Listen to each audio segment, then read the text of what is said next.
Today's reading comes from Hebrews 4. Therefore, since the promise of entering his rest still stands, let us be careful that none of you be found to have fallen short of it.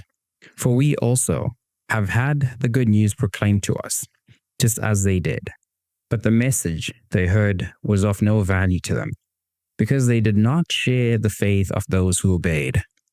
Now we who have believed enter that rest, just as God has said.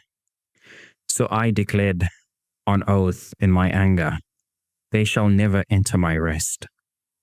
And yet his works have been finished since the creation of the world. For somewhere he has spoken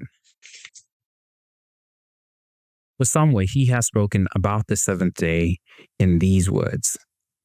On the seventh day, God rested from all his works. And again, in the passage above, he says, they shall never enter my rest. Therefore, since it still remains for some to enter that rest, and since those who formerly had the good news proclaimed to them did not go in because of their disobedience, God again set a certain day, calling it today. This he did when a long time later he spoke through David, as in the passage already quoted. Today, if you hear his voice, do not harden your hearts. For if Joshua had given them rest, God would not have spoken later about another day.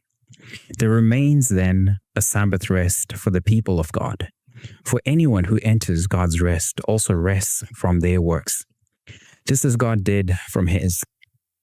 Let us, therefore, make every effort to enter that rest, so that no one will perish by following the example of disobedience.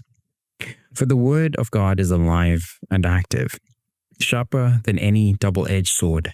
It penetrates even to dividing soul and spirit, joints and marrow. It judges the thoughts and attitudes of the heart. Nothing in all creation is hidden from God's sight. Everything is uncovered and laid bare before the eyes of him, whom we must give account. Therefore, we have a great high priest who has ascended into heaven, Jesus, the Son of God.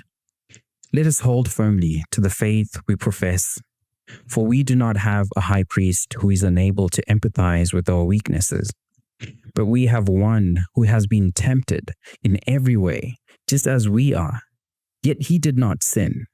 Let us then approach God's throne of grace with confidence, so that we may receive mercy and find grace to help us in our time of need.